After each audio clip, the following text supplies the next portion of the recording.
Assalamualaikum warahmatullahi wabarakatuh. Bismillahirrahmanirrahim. Wassalatu wassalamu ala Rasulillah Muhammad ibn Abdullah wa ala alihi wa sahbihi wa mawalah wa la hawla wa la quwwata illa billah amma ba'd. Jamaah salat maghrib yang insyaallah semuanya mendapatkan ridho dari Allah SWT. Marilah sama-sama kita selalu mengucapkan puja dan puji syukur kita kehadirat Allah Subhanahu wa taala atas limpahan nikmat taufik hidayah serta anahnya. Semoga kita semua selalu istiqomah lurus dalam memegang agama Allah Subhanahu wa taala. Salawat dan salam kita sanjungkan kehadirat Nabi besar Muhammad sallallahu alaihi wasallam.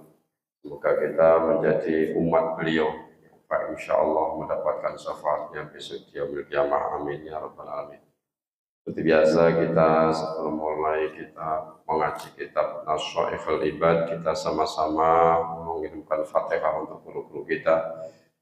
Semoga antara Fatihah yang kita baca menjadikan salah satu wasilah ilmu kita manfaat dan barokah. Kemudian kita sambung dengan qasidah burdah. Ala diniya wal batin salihah wa ala hadratin Nabi Mustafa Muhammad sallallahu alaihi wasallam wa ala alihi wa azwajihi wa dhurriyyatihi wa qurrabatihi minal anbiya wal mursalin wal awliya wa syuhada wa salihin wa sahabat wa tabi'in wal ulama wal musallifin wa jami'il malaikatil muqarrabin thumma khususan Abdul Qadir al-Jilani wa khususan Syekh Abdul Ibn Hajar al-Asqalani wa Syekh Nawawi al-Bandali wa khususan jami'a al-kiram madrasah qudsiyah wa mimma darul ulum syai'ulillahi lahum al-Fatihah.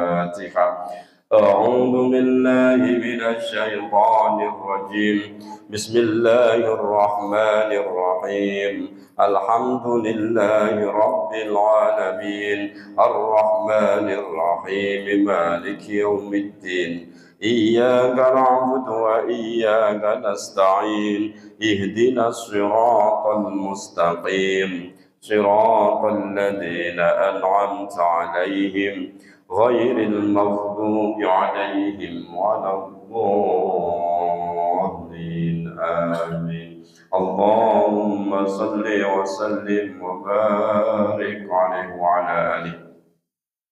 يا رب بالمصطفى بلغ مقاصدنا واغفر لنا ما مضى يا واسع الكرم يا رب.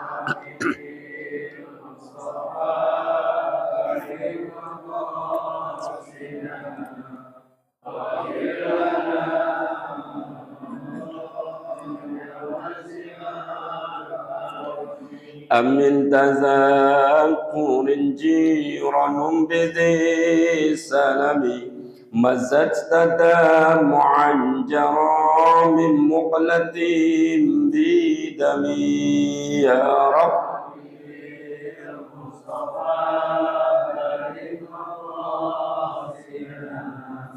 واغفر لنا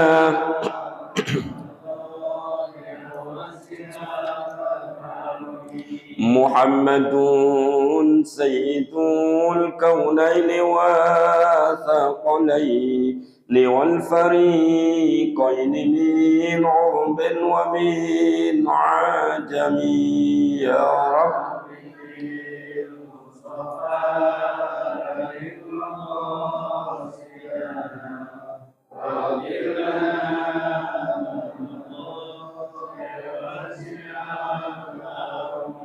هو الحبيب الذي ترجى شفاعته لكل هول من الأخوال مقتحم يا رب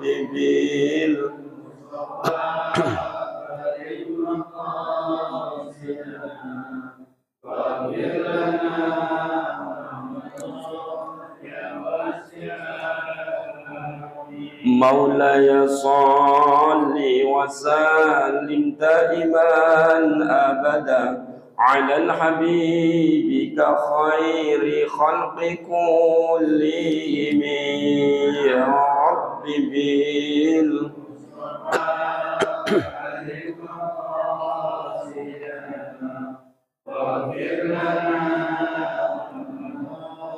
يا واسع يا أرحم الراحمين يا أرحم الراحمين يا أرحم الراحمين فرج على المسلمين يا رب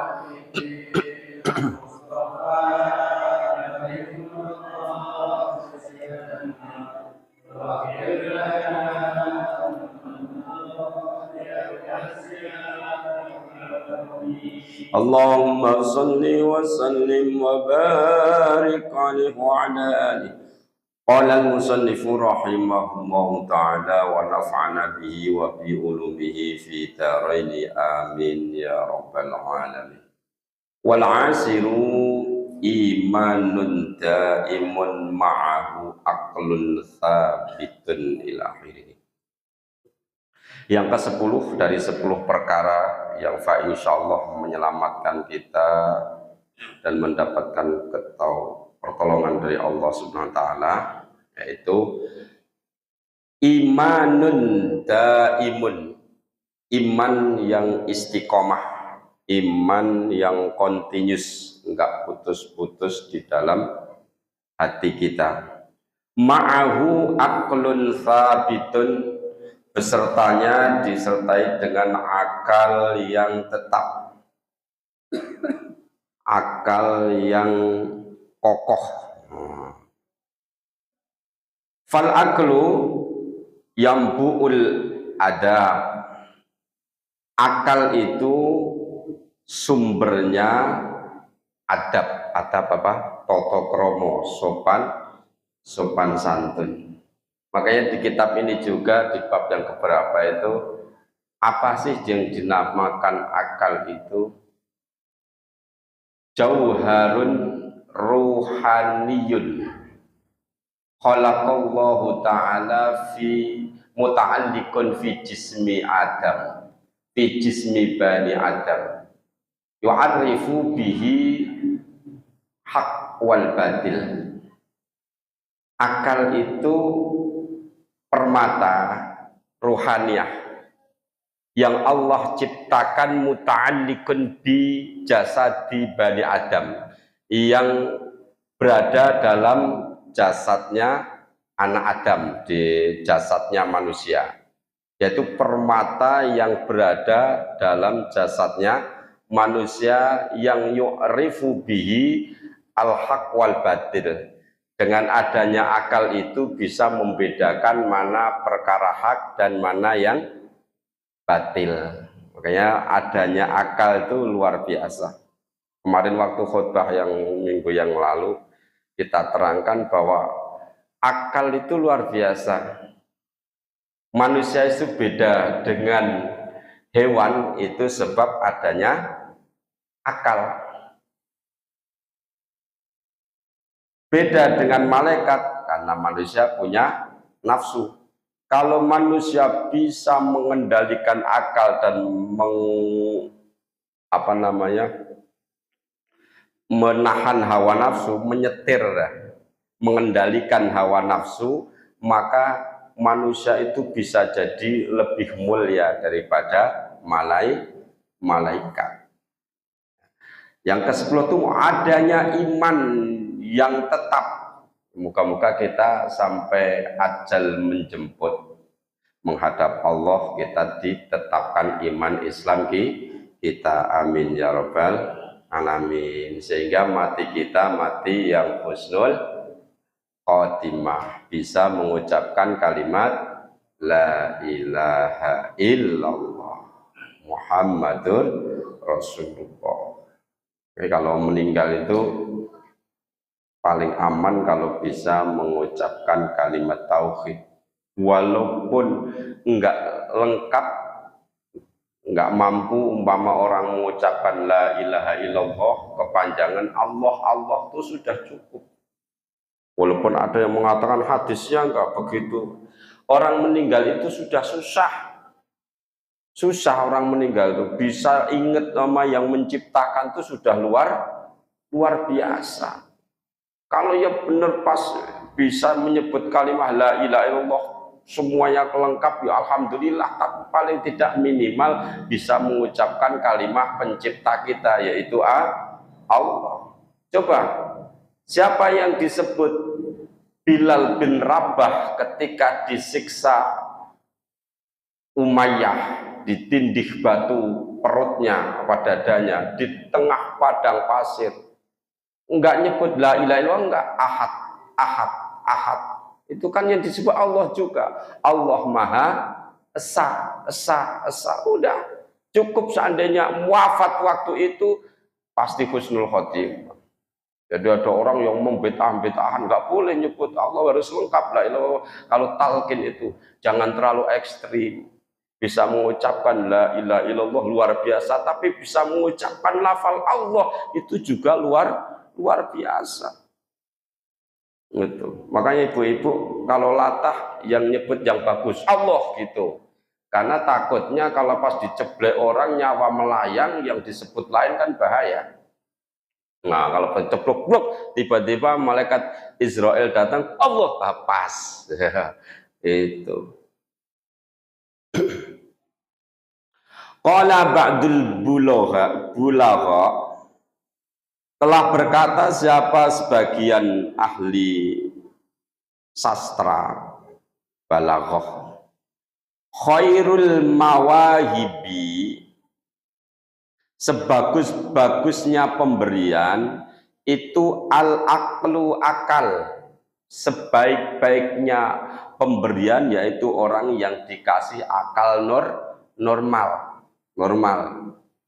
Wasarul masaibi, dan sejelek-jeleknya musibah itu al-jahlu, bodoh, oon. Kalau sekarang namanya apa? Oon, bodohnya bodoh banget gitu. Wah. Bodoh itu apa sih? Ya bodoh itu orang nyambung-nyambung itu bodoh. Makanya orang dikasih akal normal, cerdas, itu luar biasa. Wa qala ba'dul adibba, telah berkata siapa ahli sastra juga, sadiqu kulli mri'in aqluhu, teman setia bagi seseorang, aqluhu yaitu akalnya. Teman setia orang itu semestinya akal, bukan orang lain. Orang lain ya benar teman setia, tapi lebih setia lagi yaitu akal kita. Kenapa? Ini contoh-contoh aja. Orang kalau punya akal cerdas, akalnya hidup, cerdik, itu orang itu taruh di mana aja hidup, Pak. Mau di hutan sendirian tetap hidup, akalnya nyala, akalnya itu hidup.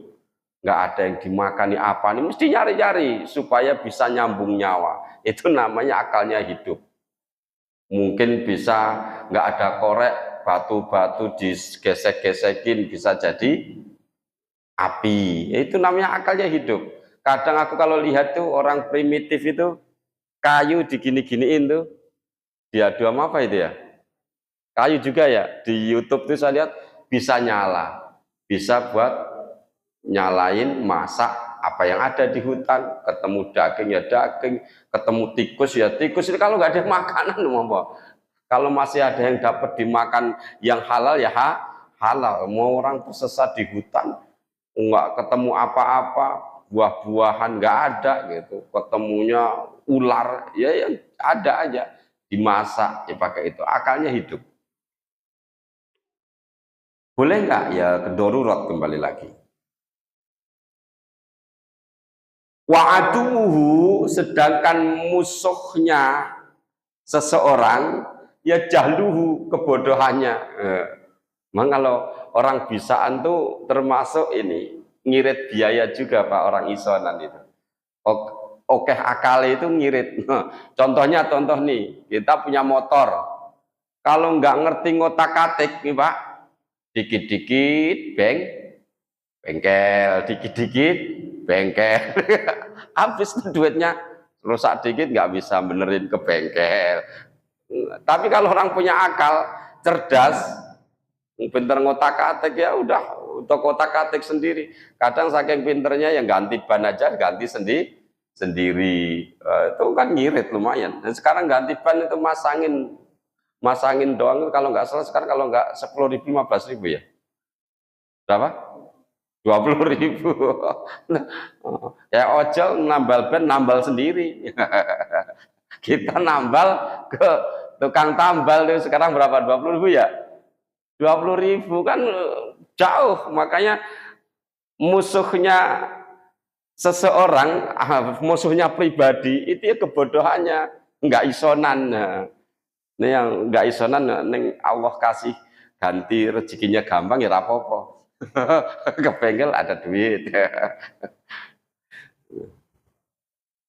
Waqad ja'alallahul aqla, dan sungguh Allah jadikan akal aslan itu pondasi lidini untuk agama wa imadan dan jadi cagak apa sih tiang lahu bagi agama. Jadi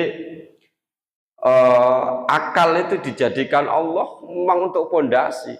Makanya sekarang ini banyak, muka-muka ya yang dengar jangan tersinggung, banyak orang-orang non muslim yang masuk Islam itu karena berpikir Pak, bener, banyak yang masuk Islam dari non muslim itu karena berpikir, bukan karena apa namanya cuan, bukan.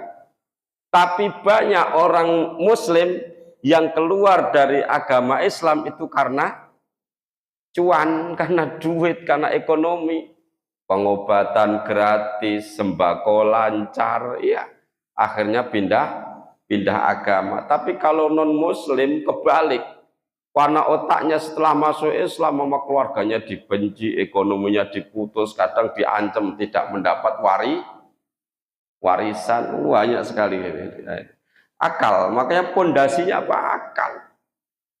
Makanya Rasulullah Shallallahu Alaihi Wasallam itu dulu pas perjanjian apa Hudaybiyah, pokoknya ada satu perjanjian dengan Rasulullah sama orang kafir itu cuman mintanya Rasulullah jangan dilarang diskusi tentang agama Islam, itu doang, jangan dilarang, yang lainnya mau boleh dah. Sampai orang Islam di masa perjanjian itu orang kafir di masa perjanjian itu kalau masuk Islam harus dibalikin lagi ke kafir, itu masih diterima sama Rasulullah. Cuman Rasulullah minta syarat, ya udah, cuman aku minta Islam ketika didiskusikan jangan dilarang. Justru itu kuncinya ternyata. Ketika dibuka diskusi tentang Islam, berpikir orang banyak yang tersadarkan. Sekarang mau apple to apple, ya kan? Satu lawan satu aja. Nabi Muhammad dari lahir jujur, orangnya nggak pernah dusta, apapun yang dikatakan benar. Terus dibandingkan sama Abu Jahal, tukang bohong, galak, ya udah nggak sebanding. Itu aja udah. Nabi Muhammad ngajak Tuhan Esa, kan? Mengajak orang bertauhid. Abu Jahal menyembah berhala, udah nggak bisa. Makanya ketika didiskusikan pasti menang. Itu akal, itu Allah sendiri yang memposisikan bahwa akal itu pondasinya. Itu. Jadi orang yang paling mulia yang bisa menyelaraskan akal ini benar-benar sesuai dengan fitrahnya. Kalau orang itu sudah keluar jalur lah, itu yang salah. Dan keluar jalur ini yang salah. Nih, nah ini makalah yang kedua selesai. Gak ada yang dibahas. Kita lanjut ke makalah selanjutnya. Wal maqalatu tsalitsatu, makalah yang ketiga. Qala Umaru radhiyallahu anhu, telah berkata siapa Sayyidina Umar radhiyallahu anhu. Sayyidina Umar itu khalifah yang kedua setelah Abu Bakar. Khalifah Umar itu dari orang yang enggak benar menjadi orang yang sangat benar. Nah, bukan cuma benar lagi, menjadi orang yang sangat benar. Dari orang yang bengkok memusuhin Islam menjadi orang yang sangat lurus. Salah satu karomahnya Sayyidina Umar itu ketika beliau jadi khalifah, Mesir itu pernah dirundung paceklik, kemarau panjang, kemarau yang sangat panjang, sehingga masyarakatnya itu ya namanya kemarau panjang, resah, gelisah. Waktu itu masyarakat Mesir yang sudah ditaklukkan oleh Islam itu punya tradisi kalau kemarau panjang itu kalau mendatangkan air supaya sungai Nil itu bisa mengalir, airnya banyak, mungkin datang hujan juga, itu harus mengorbankan salah satu perawan gadis, dibunuh, disembelih. Nah, itu waktu itu penduduk Mesir meminta gubernur supaya minta izin lah, boleh mengadakan tradisi itu. Mengadakan tradisi itu, wah jelas nggak boleh, karena dilarang, di Islam itu dilarang menyakiti orang, apalagi sampai membunuh. Akhirnya gubernur Mesir kirim utusan ke Sayyidina Umar. Sayyidina Umar ketika itu cuma ngirim surat, tapi bukan ke gubernur Mesir, ngirim suratnya ke sungai Nil, supaya sungai Nil itu mengeluarkan air dengan izin Allah. Itu disuratin, sungai dilempar suratnya Sayyidina Umar, langsung ngalir tuh airnya sungai Nil.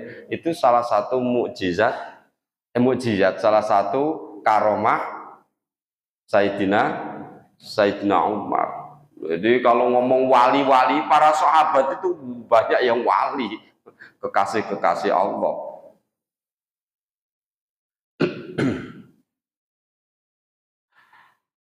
Apa kata Sayyidina Umar radhiyallahu an? Asyaratun minal khisali, ada 10 perkara la tasluhu bi ghairi aslin, dia tidak akan bagus, tidak patut, tidak sempurna bi ghairi aslin, tanpa diiringi dengan 10 perkara yang lain, tuqarinuhu, yang mendampingi. Ada 10 perkara ini tidak akan patut kalau tidak diiringi 10 perkara yang lain. Apa? Ini yang dibahas lagi-lagi akal nih.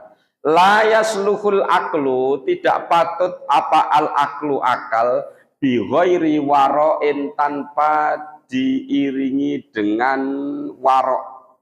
Warok itu hati-hati dari perkara yang haram, hati-hati. Punya akal tapi hidupnya sembrono, wah itu parah. Wal kedua halal haram duntal, wah ini akalnya enggak bagus, enggak seimbang ini. Ai ijtinabul mahdzurati, yaitu menjauhi perkara-perkara yang dilarang. Warok itu apa sih? Di sini dimaksud menjauhi perkara-perkara yang dilarang. Kalau bisa yang remeng-remeng pun dijauhi, antara baina halal war haram. Karena kalau remeng-remeng itu apa sih bahasanya? Subhat. Subhat itu lebih cenderung ke haram. Kalau ditimbang tuh barang subhat itu 60-40.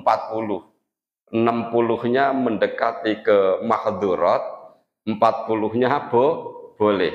Nah, makanya kalau bisa usahain yang remeng-remeng itu ditinggalkan. Contohnya nih, contoh kalau kita kerja di kantor, kita jadi OB umpama, dikasih proyek, disuruh motokopi, ya ini yang proyek kecil-kecilan di Kambangan ya, suruh motokopi bosnya 100 lembar. Dari fotokopinya itu dikasih diskon setiap 100 lembar fotokopi yang harusnya satunya sekarang berapa fotokopi ya? 250. Nah, katakanlah 250. Kalau 250 itu kalau satu lembar, tapi kalau 100 lembar itu dapat diskon jadi 150 umpama. Nah, di situ peraturan itu memang udah peraturannya gitu. Ditulis kalau 100 lembar jadi 150. Wah, itu udah habis fotokopi. Itu kalau kita hati-hati yang ngomong sama bosnya jujur. Ini kalau 100 ya berapa? Kalau 100 lembar 150 bos. Tapi kan karena kita kepengen ngambil untung, ya laporannya mah tetap 100 lembar tetap 250 bos kali 100 lembar. Gitu. Itu kan subhat itu boleh apa enggak ya? Boleh apa enggak? Karena itu opahnya jalan kan gitu, kita tafsiri sendiri. Opahnya jalan nih. Nah, itu namanya masih remeng-remeng itu. Kalau meminta halal ya ngomong. Kalau meminta halalan toyiban ya ngomong sama bosnya. Ini dapat diskon buat saya, bos, diskonnya. Lah itu yang paling benar itu. Tuh. Belum yang lain itu baru contoh kecil aja.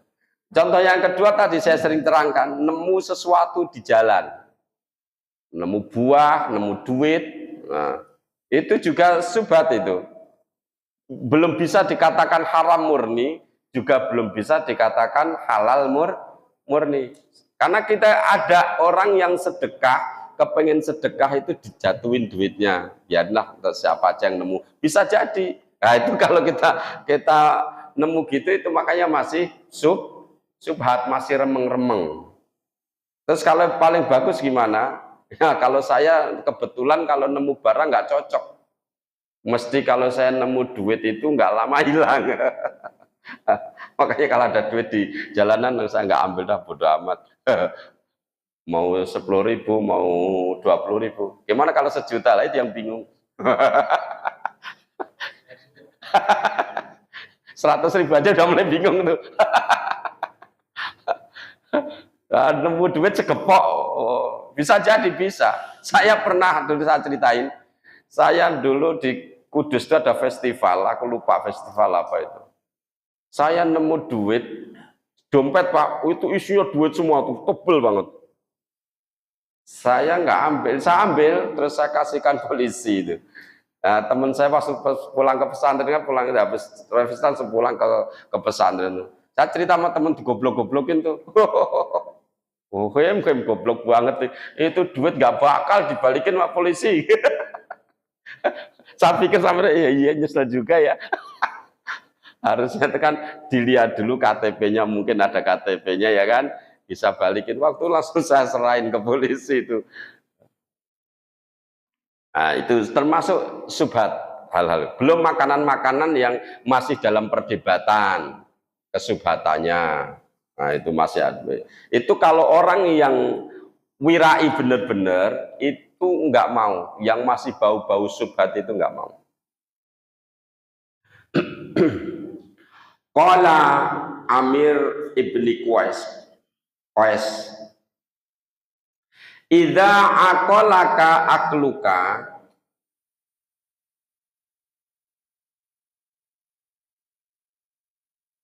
ketika engkau mencegah akluka, ketika mencegah kepadamu apa akluka, akalmu, amma yambali, dari perkara-perkara yang tidak seyogianya, fa anta akilun, maka engkau itu termasuk orang yang berakal. Apabila akalmu itu mencegah sesuatu yang tidak layak, maka engkau ini termasuk orang yang berakal. Kalau urusan agama yang perkara-perkara yang cenderung ke haram kita bisa mencegah, maka kita ini orang yang berakal. Contoh-contoh. Sini satu sisi ada panggilan adzan, satu sisi ada orang ngajak kita pergi di saat itu juga untuk nonton konser. Waktunya barengan. Kalau kita akalnya sehat, ya sholat dulu, gitu loh. Sholat dulu lah. Tapi kalau nafsu yang jalan, kira-kira sholat dulu apa jalan konser dulu? Jalan konser dulu, dangdutan dulu, bodoh amat mas sholat. Itu namanya kalah sama akal. Kalah sama nafsu. Akalnya nggak jalan. Nah, tapi kalau akal jalan, pasti yang tidak seyubianya untuk kita lakukan akan kita cegah. Contohnya gampang lagi, sholat subuh. Sholat subuh itu sekarang jam berapa Pak? Jam 4.10 menit ya? 4.10 menit. Terus kira-kira batas akhir sholat subuh berapa? Jam setengah 6 kali ya? Jam setengah 6 itu sudah habis kali waktu subuh. Lah kita kan tidur itu, dibangunin. Bangun. Lihat jam, alah baru jam 4.10 menit. Dan ntar subuh kan masih sampai setengah 6. Itu kalimat itu kita meninggalkan perkara yang seharusnya dijalankan, kita malah masih memilih tidur. Berarti kita ini mengikuti nafsu, akalnya nggak jalan. Tapi kalau akalnya jalan, jangankan dibangunin, sebelum jam 4 aja kalau bisa sudah nggak mau tidur lagi ketika bangun.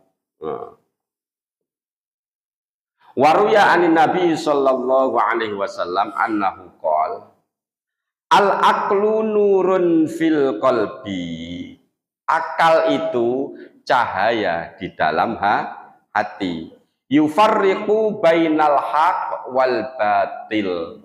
Yang tadi saya katakan takrif di awal tadi, bahwa akal itu membedakan mana yang hak dan mana yang batil. Aslinya tahu akal itu. Cuman kita tuh kepengen supaya hal itu jadi remeng-remeng, yang remeng-remeng jadi halal. Itu aslinya akal tuh udah ngerti, udah jalan itu. Ini perkara hak, ini perkara batil gitu. Makanya ad-dinu nasihat, agama itu nasihat. Al halalu bayyinun wal haramu bayyinun. Halal itu jelas, haram itu jelas. Berapa menit lagi, Pak? Masih 14 menit.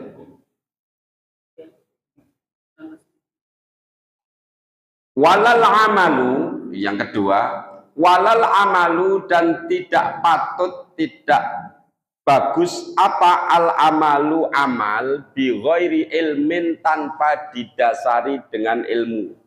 Amal kalau enggak ngamal, perbuatan kalau enggak didasari dengan ilmu itu enggak patut, enggak bagus. Makanya dalam kaidah dalam satu kalimat di dalam kitab Ta'lim Muta'alim itu dikatakan al amalu bi ghairi ilmin, amal tanpa didasari ilmin itu mardudun la tuqbalu, ditolak dan tidak diterima. Al amalu bi ghairi ilmin itu mardudun la tuqbalu. Contohnya sering saya katakan, kita wudhu, kita sholat tanpa didasari dengan ilmu, berantakan Pak sholatnya, wudhunya. Kita sering lihat orang wudhu, kadang sikutnya nggak sampai basah, asal aja. Kenapa? Karena nggak mau belajar ilmu fikih. Kadang asal aja. Kaki juga mohon maaf nih, sering saya lihat cuci kaki cuma gini doang di kran itu nggak sempurna Pak. Ini ada celah-celah, itu harus dibersihin, digosok-gosok supaya Pak airnya nyampe. Itu kan ada yang kelepit, itu kalau cuma gini kan nggak kena itu. Batasannya sampai mana? Itu ilmu fikih yang ngatur. Batasannya sampai mana? Sampai di atas mata kaki. Kalau dulu saya kecil sampai dengkul waktu kecil. Itu orang tua ngajarin, salah nggak? Enggak. Karena anak kecil itu mainnya lebih kotor daripada orang tua. Main bola, apa kan, pakai celananya pendek, kaki masih kotor. Kalau keluar nggak pernah, jarang pakai celana panjang, pakai celana pendek, kotor. Makanya suruh bersihinnya sampai dengkul. Itu saya sampai pesantren itu dulu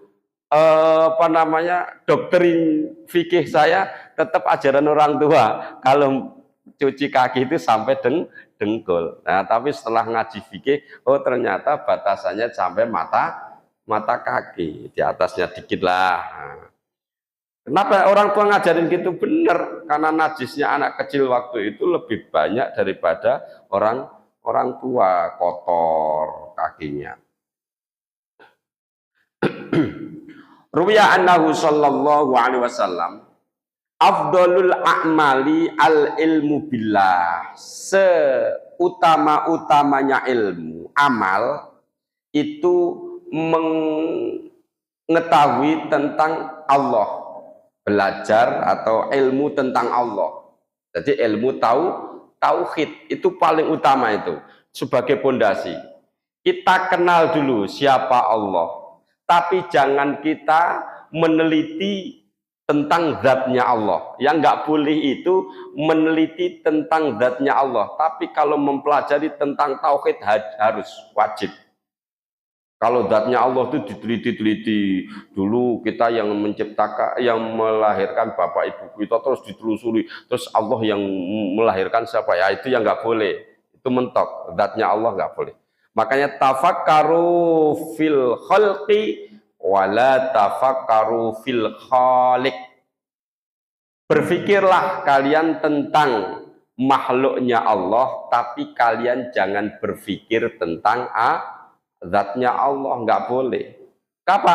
Otak kita nggak muat terlalu kecil memikirkan zatnya Allah. Otak kita yang terlalu kecil. Makanya kalau kata Kiai Zainuddin MZ itu bahasanya, ketika Nabi Muhammad Isra Mi'raj itu perkara yang sangat besar, sedangkan otak kita kekecilan untuk memikirkan hal itu. Perjalanan Rasulullah di tengah malam dari Masjidil Haram ke Masjidil Aqsa, terus naik ke langit sampai Sidratul Muntaha, sampai Rof-Rof, itu otak kita yang nggak muat untuk memikirkan hal itu. Kejadian itu masuk akal, tapi otak kita yang kekecilan untuk memikirkan hal yang sebesar itu. Jadi otak kita yang kekecilan. Nah, itu masuk akal. Kiai Zainuddin M. Kenapa? Karena Nabi Muhammad diperjalankan, bukan berjalan sendiri. Saya sering ngasih contoh peristiwa Isra Mi'raj supaya mudah kita cerna itu. Seperti ada semut ngikut di bajunya ojol, terus narik nih ojol sampai Tanjung Priok.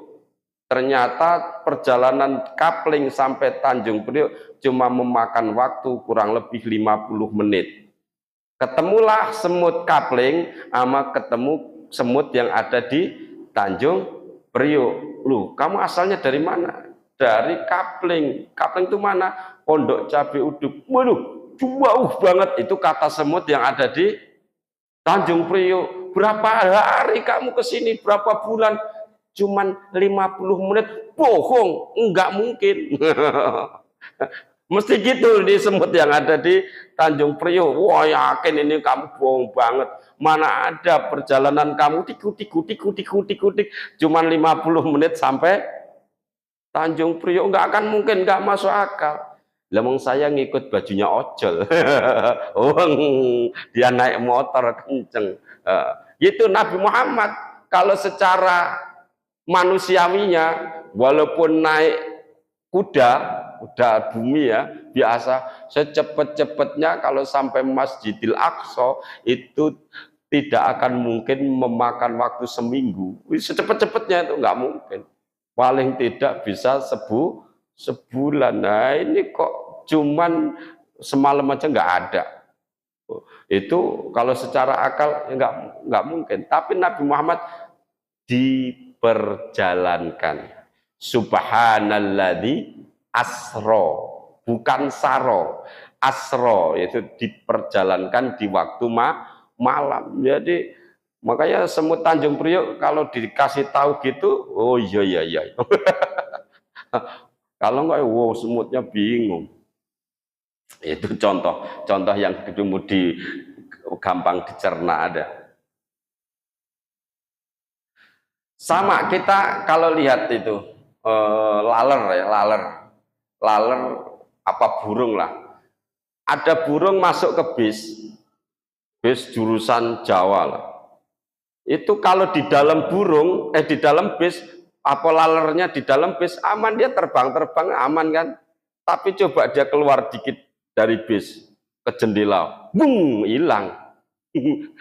Nabi Muhammad naik ke langit, ya digandeng sama malaikat, diantar. Soal Nabi Muhammad kok dilepas, hilang, malaikatnya udah bablas, gitu loh bahasanya gitu. Karena memang diperjalankan Allah yang menghendaki. Yang bawa siapa? Ketika dari Masjidil Haram ke Masjidil Aqsa, ceritanya yang bawa Buraq.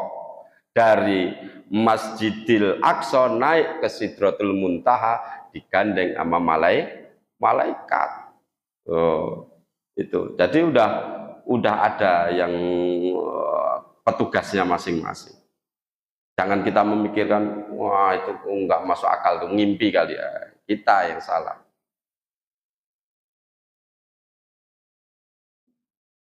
Afdalul a'mali al-mubilah.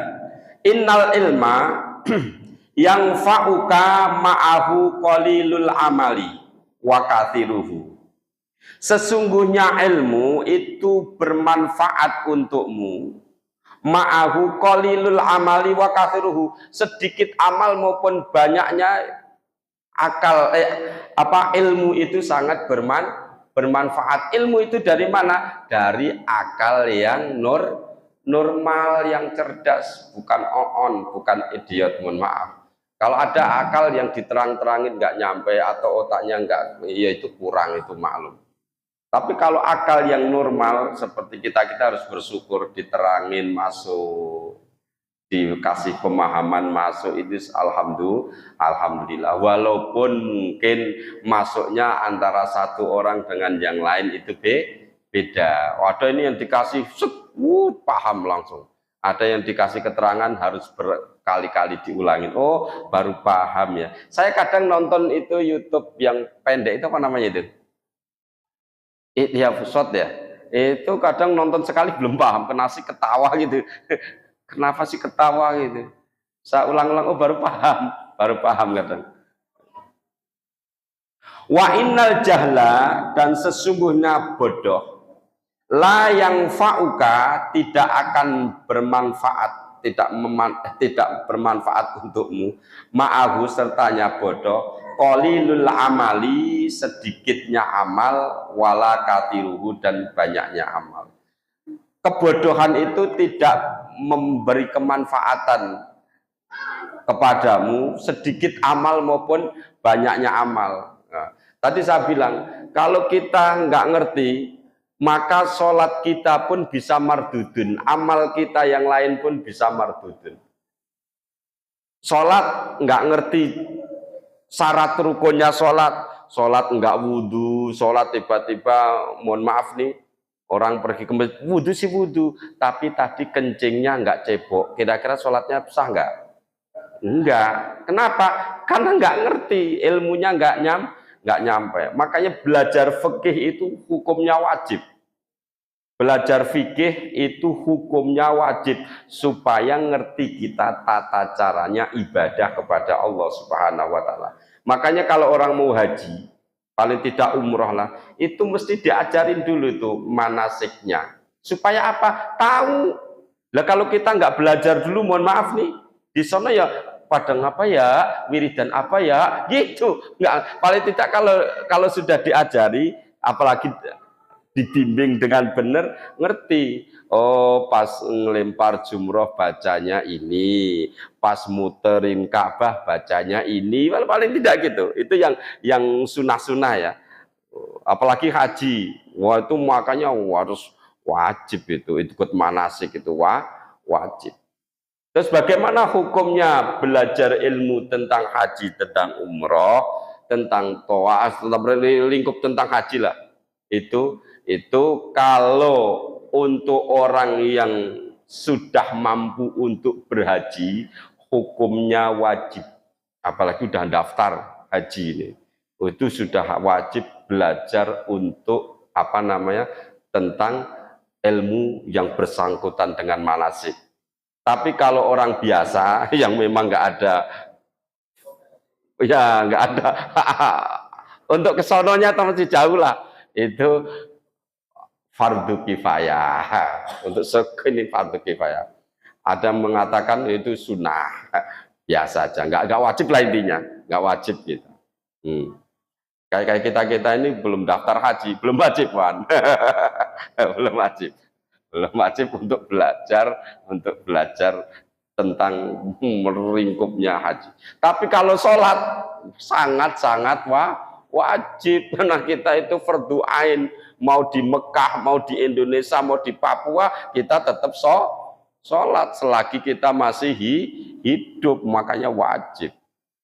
Puasa wajib, tentang ilmu puasa. Udah habis aja, kan 14 menit cepet amat. Sampai sedikit lagi. Udah sampai pas kebetulan. Rawahul Hakim, diriwayatkan oleh Imam Hakim. Demikianlah yang dapat saya sampaikan, semoga bermanfaat untuk kita semua. Apabila penyampaian kami banyak yang salah dan keliru, kami mohon maaf yang sebesar-besarnya. Kalau benar itu datangnya dari Allah Subhanahu wa taala. Wabillahi taufiq wal hidayah. Assalamualaikum warahmatullahi wabarakatuh.